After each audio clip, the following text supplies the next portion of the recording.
Having come back from my walk today with my dog, I decided to do the dishes and prepare a little breakfast for the dogs here.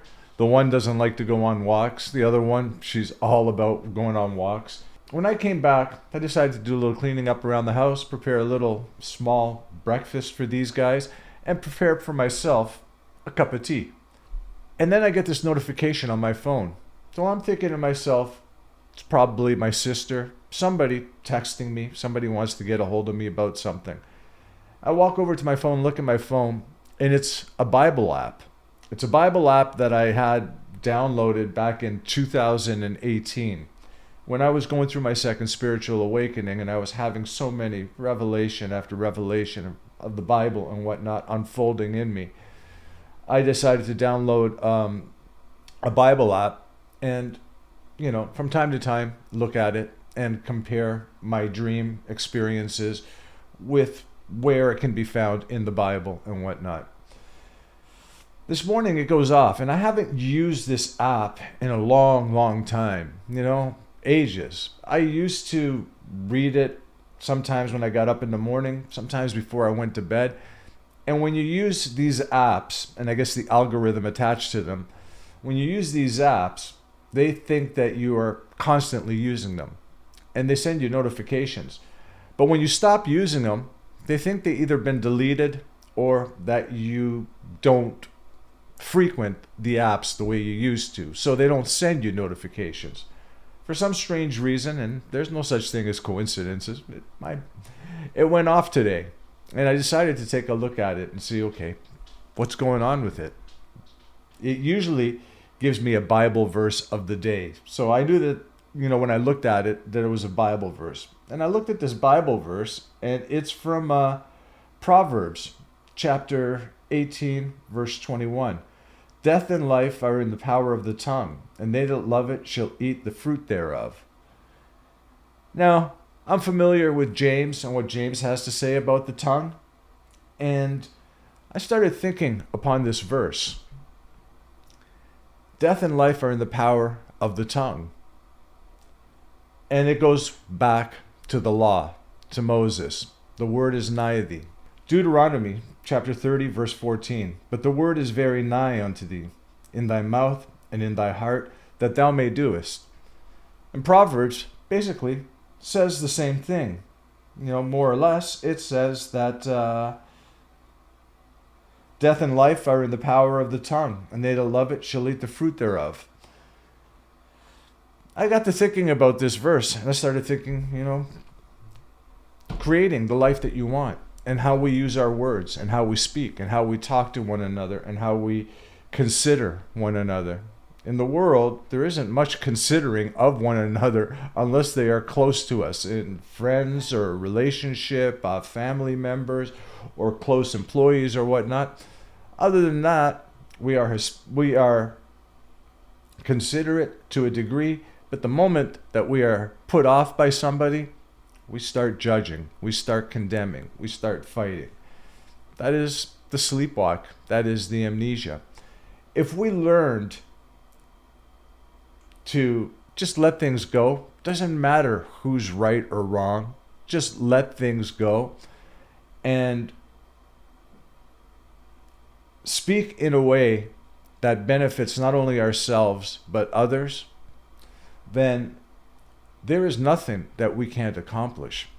Started thinking about this, kind of meditating while I was waiting for my tea to get ready. And I decided to look up some other Bible verses that may have tongue in them. And I found this one. It's the verse before verse 21 in Proverbs chapter 18. So it's Proverbs chapter 18, verse 20. A man's belly shall be satisfied with the fruit of his mouth, and with the increase of his lips shall he be filled. Is that not a manifestation technique? And then in verse 21, you are told death and life are in the power of the tongue, and you shall eat the fruits thereof, deciding what you pick. Now, Proverbs is the old way. When you come to an awakening, you are a new being. You are a new creature. But you do not abolish the old way. You find things in the old way to benefit the new age and the new you that you have now come into. You find what is relevant in forming and creating and becoming the Jesus Christ that you truly are, and how to use the power of speaking and the syllables and the words that come out of your mouth.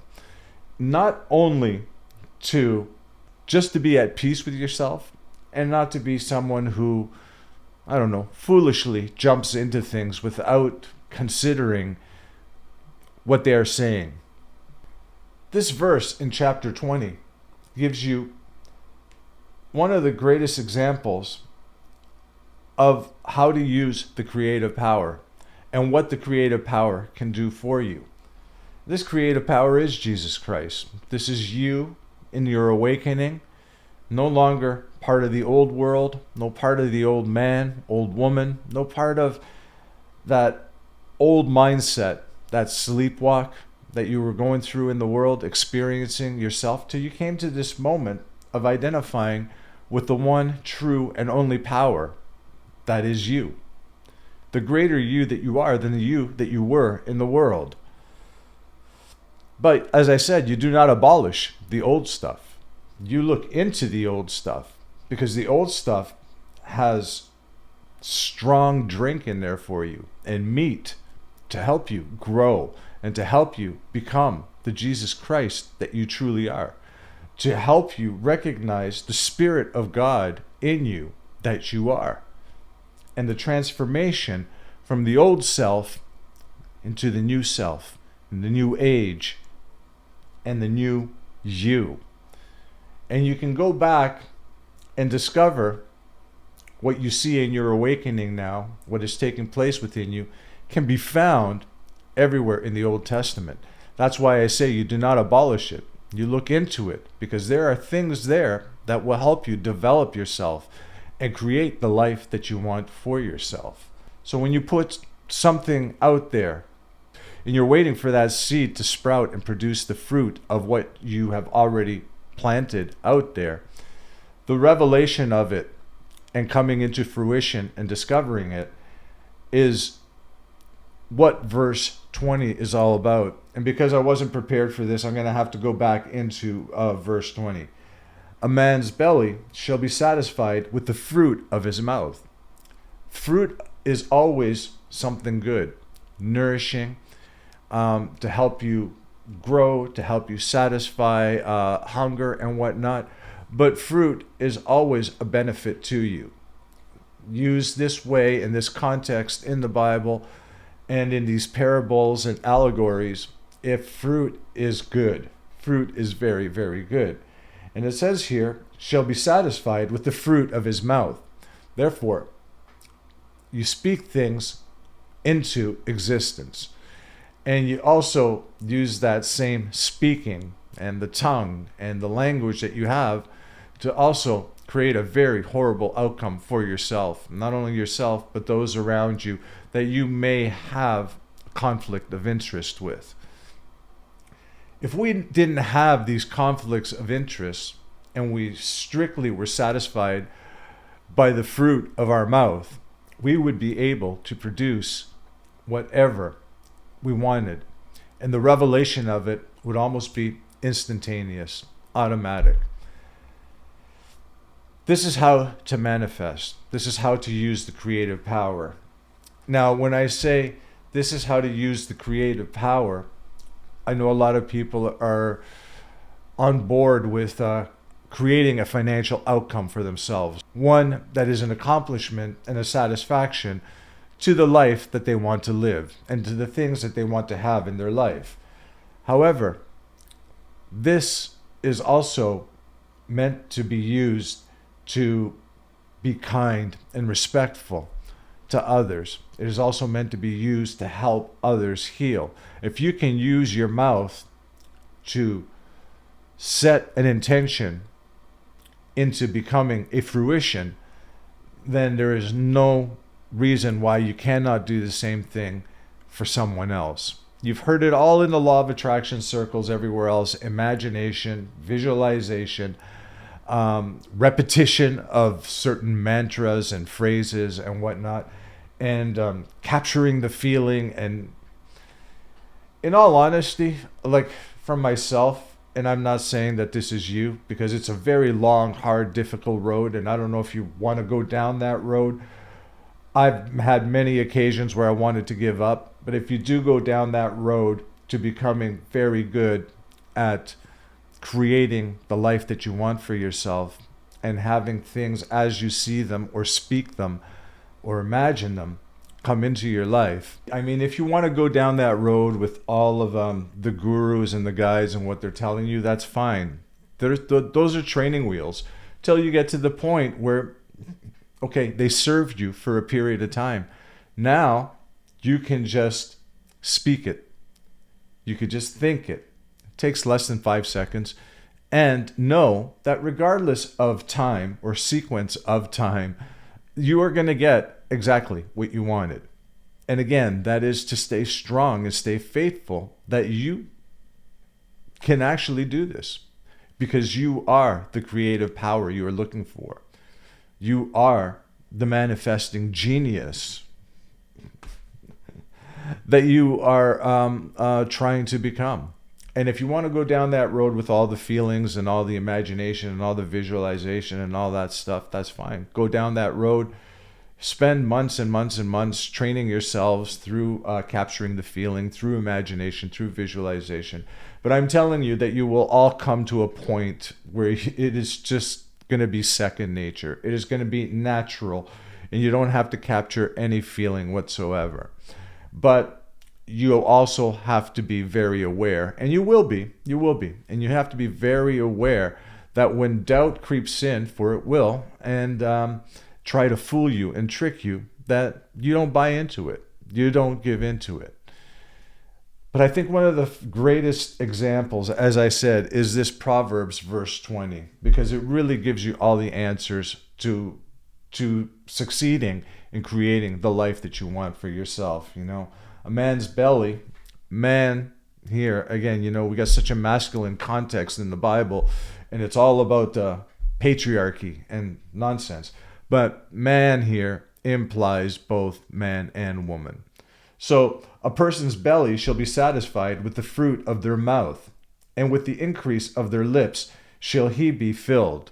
Now it doesn't say that. I added there and them and in here to include masculine and feminine, man and woman. But the actual verse, if you want it verbatim, is a man's belly shall be satisfied with the fruit of his mouth, and with the increase of his lips shall he be filled.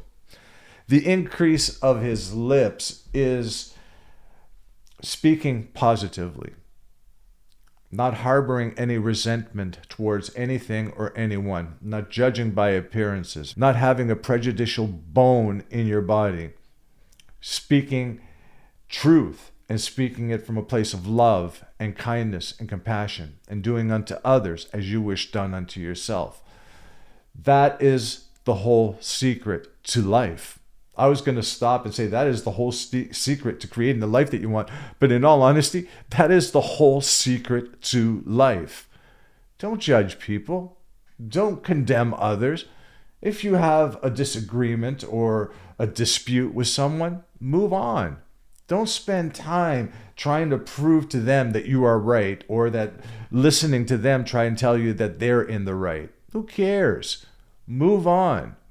When you start moving on and you just start letting things go, you start seeing a change in your life, a more calmer, peaceful, more happier person starts to emerge. And that is that shining light that you truly are. That is the Christ walking in the world, going through the obstacles in the world and being aware of something greater going on.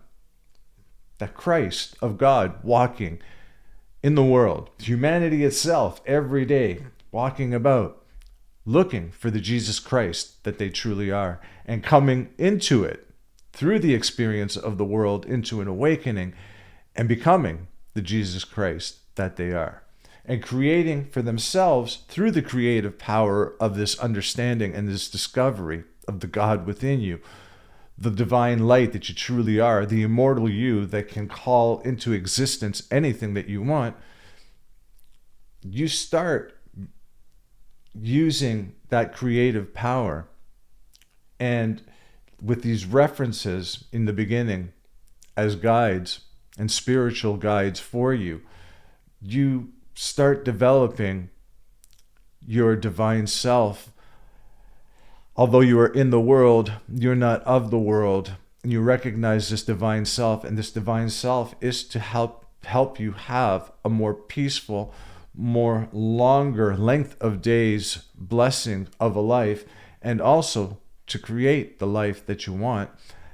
And that includes by using every single person around you to help you build that life that you want. And that's why it is important to let go of the confrontation, to let go of the disputes, to let go of who is right and wrong, to let go of prejudices, to let go of judgment, to let go of judging by appearances. Let go of all that stuff and watch the transformation come into your life, and then start speaking the things that you want into your life. And also, don't forget to help others now that you are where you are and you understand this, to help others who are less fortunate than you, and to bring them also to where you are.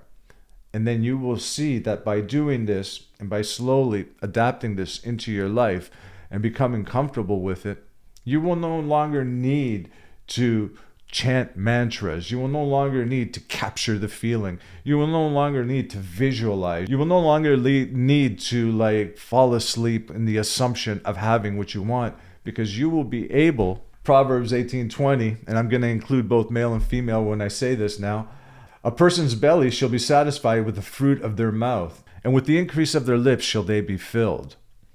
I know there's no such thing as coincidences. There was a reason why this notification popped up today after many, many months of no notification popping up. And I just thought it was important, having looked at that verse, meditated on it, not meditated, but thought on it. I guess it's the same thing, meditating, thinking on it. And I thought about this verse, and then I looked through all the other verses that kind of coincide with the tongue and speaking and whatnot. And I think James is very profound, because James says in his letter, who knows if it's James' letter or not. It could be Luke's letter. It could be also part of the whole Paul letter scheme. And we got a new pseudonym here. Instead of Paul, we have James. I find very many similarities in the letters. And although maybe the writing style and the narrative is off, as a similarity creeps in verses to show you that it could easily be ascribed to a single person. But then again, that's just me. Don't let me persuade you or change your mind about how you feel or how you see things. But James has a very profound saying in his letter that, the tongue is an unruly member. This is also your downfall with having the revelation of what you put out there come into your life, to reveal to you the things that you want to live a better, healthier, happier, fuller life.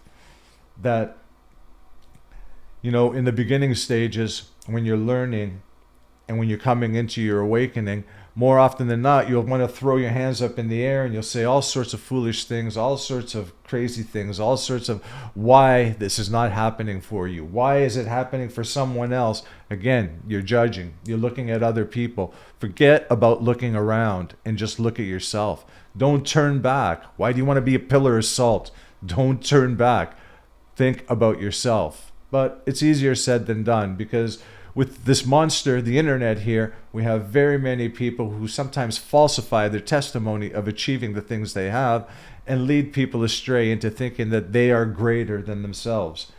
And one of the fastest ways to create the life that you want, as I've said, and I've said many times, is to help others less fortunate than you. I know I have tried to do it in the past when I've made comments on people's groups, and I've had people reach out to me, say, what do you mean by this? Just drop it and let it go. What do you mean by just, if you ask believing, you have received it already? What do you mean? And so I share with them how it works for me. And if you start sharing with people rather than throwing your hands up in the air, if you start sharing with people, you'll see that it will benefit you in a great, great, miraculous way. But also, you know what?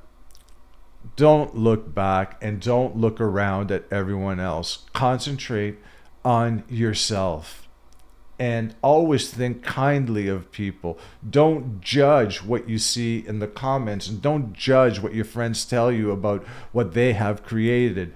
Don't judge and don't throw your hands up in the air, because the tongue is an unruly member. And when you start saying things, you will severely delay the outcome of what you want. And in a sense, you're sabotaging yourself.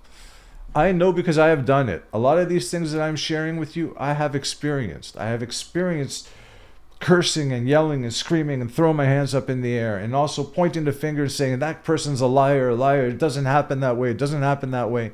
Until it started happening for me. And I realized when it started happening for me, I stopped looking around. I stopped buying into what people were selling on the internet. I ran into people and sat at parties with people and had conversation with people who created things, manifested husbands, dollars, homes, health, everything. And when I hear those kind of stories, rather than judging them, I just said, hey, you know what? I have my manifesting story too. I have my story of how I called something into existence and it was revealed to me almost instantaneously. If I find myself in a circle with these people and we're talking and I can see them face to face and I know exactly what they are talking about, and I hear certain things, discernment again, I will engage in the conversation. And if it doesn't please me, what I'm hearing and whatnot, I won't judge them. And when I stop doing this, judging them and saying, oh yeah, sure, yeah, right. You manifested yourself a mansion. You manifested yourself the lottery win. You created for yourself this, that, and the other. Yeah, right, right. I used to be like that. And you see, the tongue, it's an unruly member in that way. Thereby with it, we bless God, and thereby with it, we curse man and everyone else around us. You know, I mean, it is an unruly member, and you have to become master of it. And because we were taught in a world of prejudices and judging by appearances, and the confrontations and the disputes and the difficulties that come along with that, it's a very hard thing to kind of knock off. It's very difficult, but you have to put in the effort, and you have to become the master of everything that once upon a time served you in the world. And now you have to be able to be in control of it. And that includes being in control of what you say, what you think, how you speak to another, whether to engage or not to engage. And more often than not, disengage completely. This was a very profound thing that popped up to me today, and I thought it would make a good video to speak about how to use the creative power and how to bring into existence the revelation of the things you want in your life.